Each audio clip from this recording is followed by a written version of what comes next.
البدع والأهواء، أهل البدع العقائدية وأهل البدع السياسية. نقول بيننا وبينكم السلف، بيننا وبينكم الكتب، كان فيقول البدع بيننا وبينكم. Bismillahirrahmanirrahim. Alhamdulillah. Wassalatu wassalamu ala Rasulillah wa alihi washabihi wa ba'd. Kita meneruskan bacaan Bulughul Maram ditulis oleh Al-Hafidz Ibnu Hajar Al-Asqalani rahimahullah taala. Sebelum pada pertemuan terlewat, ya, kita sudah menyelesaikan bab yang ke-10, bab Salatul Jamaah wal Imamah di Kitabus Shalah. Di antara udzur-udzur seseorang mengikuti salat berjamaah yang diperbolehkan dia tidak salat berjamaah karena pendapat yang rajih yang benar salat berjamaah bagi laki-laki adalah wajib. Di antaranya sakit, demikian juga safar, demikian juga ya tanah yang becek telah lewat bahasanya, ya demikian juga angin yang sangat keras. Demikian juga seorang makan bawang merah dan bawang putih, ya demikian juga sangat lapar sekali, demikian juga menahan berak dan kencing, demikian juga perkara yang lain. Ya, demikian juga ya perkara yang sangat penting umpamanya perkara dunia, bukan berarti kita meremehkan ibadah, yaitu karena pekerjaan kemudian dia meninggalkan salat berjamaah. Ya, ini suatu pekerjaan ya yang sifatnya itu bersama-sama seperti menjaga suatu perusahaan umpamanya, harus ada yang menjaga kalau tidak terjadi pencurian, demikian juga kerusakan, ya demikian.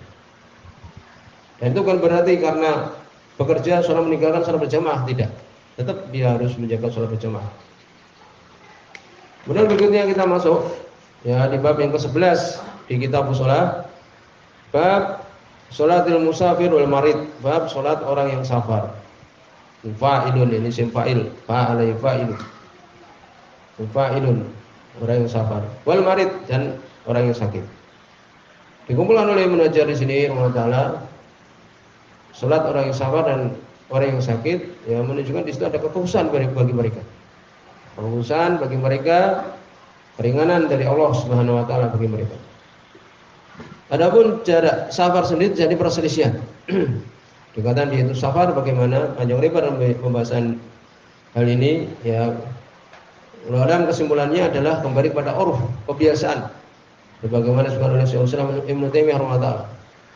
Dari hadis-hadis yang ada ya, maka yang paling mudah demikian juga yang paling jelas yaitu seorang melakukan perjalanan 1 hari 1 malam dengan menggunakan onta atau berjalan kaki. Sudah lewat pembahasan dalam permasalahan ini. Ya, 1 hari 1 malam.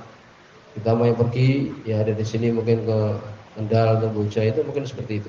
Pulang balik ya 1 hari 1 malam kalau berjalan kaki. Anda ada batasan-batasan yang jelas dalam permasalahan ini. Jarak safar itu berapa? Demikian juga balik kepada uruf, kebiasaan. Seperti kita ke Demak, ya kita di Semarang bagian timur, Demak bagian barat sendiri, seperti Pucang Gading itu, maka bukan dikatakan safar. Secara kebiasaan memang dia sudah berpindah dari kabupaten satu ke kabupaten yang lain. Tapi secara uruf kebiasaan orang bukan mengatakan itu safar, karena pojok kota ini dan pojok kota tersebut yang berhimpitan. Ya, melangkahkan 5 menit sudah masuk di tempat tersebut di kabupaten yang lain, maka ini bukan dikatakan safar. Ini kembali kepada uruf, kebiasaan. Sehingga kalau kemudian sesuai dengan batasan ini dimasukkanlah di sini dalam bahasan orang yang safar. Boleh dia untuk kemudian menjamak, boleh dia mengqashar dan sebagainya. Kemudian beliau menyebutkan di sini hadis yang pertama, yaitu hadis yang ke-397. Qala rahimahullah taala, wa Aisyah, dari Aisyah radhiyallahu anha, qala beliau mengatakan, awalu ma furidatis shalah rakaatain. Pertama kali apa yang diwajibkan, furidat yang difardukan. Salat ya, pertama kali diwajibkan salat itu rakaatain, 2 rakaat. Fa uqirat salatus safar, maka ditetapkan ya, tidak dipindah-pindah untuk salat safar, orang-orang yang berpergian. Menunjukkan apa? Tetap 2 rakaat. Ya, salat zuhur 4 rakaat menjadi 2. Jadi ditetapkan sebagaimana pertama kali diwajibkan. Sebagian berpendapat para ulama lafaz furidot di sini diwajibkan berarti menunjukkan qasar itu ketika safar wajib. Karena Nabi mengatakan furidot. Ini pendapat banyak dari ulama juga. Tapi ulama lebih benar bahwa itu adalah sunnah. Qasar ketika bepergian itu adalah sunnah. Jadi demikian. Sebagian berpendapat furidot berarti kan wajib difardukan. Ya, tapi dibahas oleh para ulama bahwa Nabi mengatakan setelahnya maka ditetapkan, ya ini ditetapkan keringanannya. Ya, sebabnya itu ketika safar. Ya, sebabnya ya ini karena memberatkan maka diringankan. Menunjukkan itu apa? Rukhsah saja. Sebagaimana dalam hadis nanti yang disebutkan, rukhsah keringan dari Allah Subhanahu wa taala. Jadi boleh kita untuk melakukan yakni tam sempurna. Kita safar kemudian 4 rakaat salat zuhur boleh. Walaupun yang afdal adalah apa? Adalah mengqasarnya. Yaitu wa utimat salatul hadar dan disempurnakan salat ya yang dia itu hadir. Ini salat yang seorang tidak dalam keadaan safar. Betul dari hadis Bukhari Muslim. Ya, di sini menunjukkan ya bahwa salat seorang yang safar itu 2 rakaat sebagaimana pertama kali diwajibkan. Yaitu. Dan bukan berarti dalil bahwa itu wajib. Kalau seorang itu safar wajib 2 rakaat, ya tidak berarti demikian. Berikutnya dari Bukhari dan semua Imam Bukhari radhiyallahu anhu hajara kemudian Nabi sallallahu alaihi wasallam hijrah. Fafuridat arba'an maka diwajibkan 4 rakaat. Untuk salat seperti zuhur, asar, demikian juga isya. Wa uqirat salatus safar alal awal dan ditetapkan ini tidak berubah. Salat orang yang safar seperti yang pertama, yaitu 2 rakaat. Sudah Imam Ahmad belum menambahkan ilal maghrib kecuali salat maghrib fa innaha witrun nahar. Sungguhnya ini adalah salat witirnya siang hari. Ya, sehingga witir kan ganjil. Tetap dia 3 rakaat. Wa ila subuh demikian juga kecuali salat subuh. Ya, fa innaha ini ketika kita tidak safar pun, ketika kita tinggal di rumah pun salat subuh itu 2 rakaat kan gitu. Sehingga dikatakan oleh Nabi sallallahu alaihi wasallam di sini kecuali juga salat subuh fa innaha tutawwalu fi hal qiraah. Maka sungguhnya dia ini salat subuh dipanjangkan di dalamnya bacaan yaitu. Ini riwayat Imam Ahmad rahimahullah menambahkan. Walaupun sebagian membicarakan ya riwayat Imam Ahmad ini di situ ada perawi yang diperselisihkan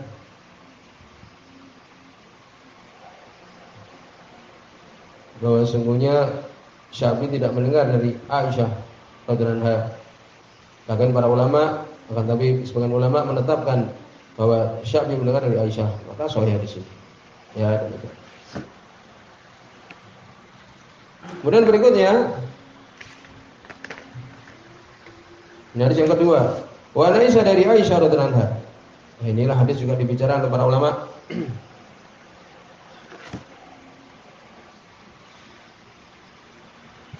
Disebutkan di situ ada rawi namanya Mughirah bin Ziyad Al-Musili. Jadi perselisihan.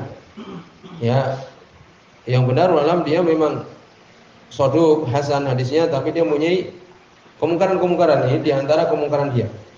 Ya, sehingga Ibnu Taimiyah rahimahullah beliau mengatakan wa kadibun ala Rasulillah, hadis ini adalah dusta atas Rasulullah sallallahu alaihi wasallam. Demikian juga Ibnu Qayyim mengatakan la yasih, tidak sahih. Kemudian Ibnu Hajar mengatakan sihhatuhu ba'idah, sahih di sini adalah jauh. Imam Bayhaqi mengatakan ini mauquf saja dengan sebab Mughirah bin Ziyad. Ya, dia hasan hadisnya tapi ini di antara ya kemungkaran dia.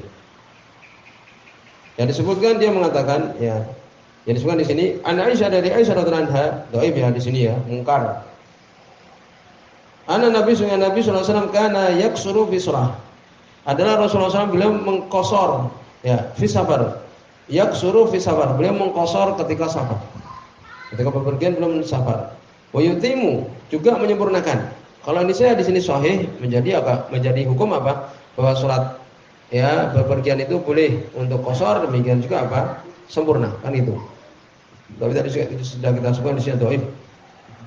Walaupun tetap kita katakan bahwa mengqasar ketika salat safar itu adalah sunnah dan tidak wajib.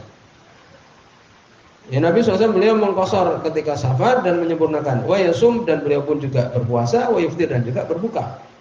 Ya, rawahu Daraqutni. Meriwayatkan Imam Daraqutni rahimahullah. Wa ruwatuhu thiqat. Para perawinya adalah thiqat, terpercaya. Ya, tapi ada satu tadi kita sebutkan, memang dia hasan hadisnya. Tetapi ini termasuk mungkarnya dia. Ilanu ma'lul. Hanya saja sesungguhnya di sini adalah ma'lul, ini berpenyakit. Wal mahfud dan yang terjaga yakni yang sahih adalah an Aisyah dari Aisyah radhiyallahu anha min fi'liha, dari perbuatan Aisyah radhiyallahu anha. Wa qalat dan dia mengatakan Aisyah innahu la yashuk alayya. Sungguhnya demikian ini tidak memberatkan aku. Aisyah mengatakan demikian. Ar-Rajul Baihaqi meriwayatkan Imam Baihaqi rahimahullah. Dan sebutkan riwayat Imam Baihaqi ini adalah syaratnya adalah sahih. Jelas berarti ini apa? Ini adalah perbuatan Aisyah radhiyallahu anha, pendapat beliau. Ya, ini ketika bepergian kadang ya memanjangkan, ya ini menyempurnakan, kadang mengqashar, ya demikian. Demikian juga berpuasa, kadang tidak berpuasa. Perbuatan Aisyah radhiyallahu anha disebutkan di beberapa ya buku bahwa Aisyah radhiyallahu anha ketika setelah Nabi SAW beliau meninggal, beliau puasa ya setiap hari, puasa dahar. Banyak di situ sahabat-sahabat Nabi SAW yang mereka puasa dahar, puasa setiap hari. Ya, sebenarnya bicara masalah ini, tapi demikian mereka para sahabat sebagian melakukannya.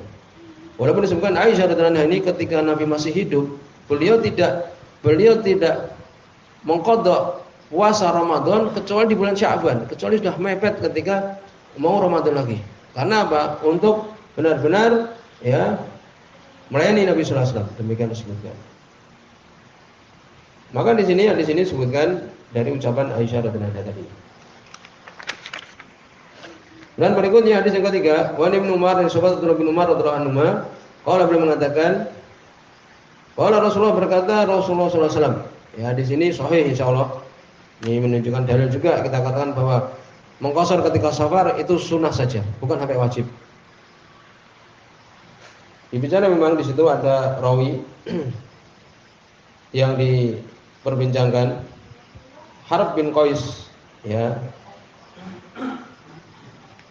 Dibicara para ulama, sebagian mengatakan dia itu ya lemah, sebagian mengatakan ini tidak mengapa. Tapi itu ada riwayat Imam At-Tabrani ya dari sahabat Abdullah bin Abbas radhiyallahu anhu, sahih sanadnya. Ya, jadi sanad di sini sahih, ini menjadi termasuk hadis yang menjadi hukum dalam permasalahan ini. Dari Ibnu Umar radhiyallahu anhu, qala beliau mengatakan, qala Rasulullah berkata Rasulullah sallallahu alaihi wasallam, innallaha ta'ala sunya Allah Subhanahu wa ta'ala yuhibbu, suka antu'ta rukhasu, untuk didatangi rukhsahnya, keringanan-keringanan Allah Subhanahu wa ta'ala, kemudahan-kemudahan Allah Subhanahu wa ta'ala. Allah suka untuk kemudian didatangi. Ya, dan itu bukan sesuatu yang haram. Kama yakrahu, sebagaimana Allah tidak suka antu'ta maksiatu, untuk didatangi maksiatnya, bermaksiat kepada Allah Subhanahu wa ta'ala. Ya demikian. Ya, ini di antara rukhsahnya adalah ini. Rawu Ahmad bin Imam Ahmad wa Sawi bin Huzaimah bin Hibban. Misalkan Ibnu Huzaimah dan Ibnu Hibban. Wa riwayat dalam riwayat yang lain, kama yuhibbu an tu'ta azaimu, sebagaimana ya Allah suka untuk didatangi kewajiban-kewajibannya. Ya, suatu yang kuat. Ini kewajiban-kewajibannya. Maka di sini bicara para ulama tentang masalah ini. Nanti juga disebutkan tentang masalah jarak safar itu sendiri. Bagaimana hukum mengqashar ketika safar? Ini tadi kita sudah singgung, sebagian berpendapat wajib. Ya, seperti ya pendapat Hanafiyah, Dzahiriyah. Ya, Dzahiriyah sering dia mengambil lafaz dzahir dari hadis yang tadi kita sebutkan. Furidat berarti wajib, kan demikian. Tadi sudah kita sebutkan sebagian dalilnya. Dan yang benar kesimpulannya adalah sunnah saja. Hadis tentang rukhsah tadi sudah cukup. Sedangkan furidat diwajibkan, yang sudah lihat pembahasannya, yaitu diwajibkan pertama kali. Kemudian ya ditetapkan, yaitu meringankannya itu ditetapkan. Ya, demikian. Hadis rukhsah tadi sudah cukup bahwa itu adalah apa? Bahwa itu adalah ya tidak wajib qashar. Kemudian apa disyaratkan dia itu harus ya berniat ketika qashar? Tidak disyaratkan. Kemudian apa yang dikosor dari sholat-sholat itu jelas, yaitu sholat duhur, kemudian sholat asar, demikian juga sholat isya kan itu. Adapun sholat maghrib, demikian juga subuh ada tidak? Karena itu bukan rubaiyah, bukan sholat-sholat yang 4 rakaat. Apakah boleh seseorang ketika safar maksiat untuk mengqashar? Sebutkan bahwa syarat ini umum. Seorang umpamanya bepergian berwisata ke Bali umpamanya, tempat maksiat di situ. Ya, boleh dia mengqashar, menjamak. Ya, karena syarat ini umum. Ini baik dia itu safar yang baik atau tidak baik, boleh dia mengqashar. Ya, sampai sini dulu, sebelum 3 sudah ini ada.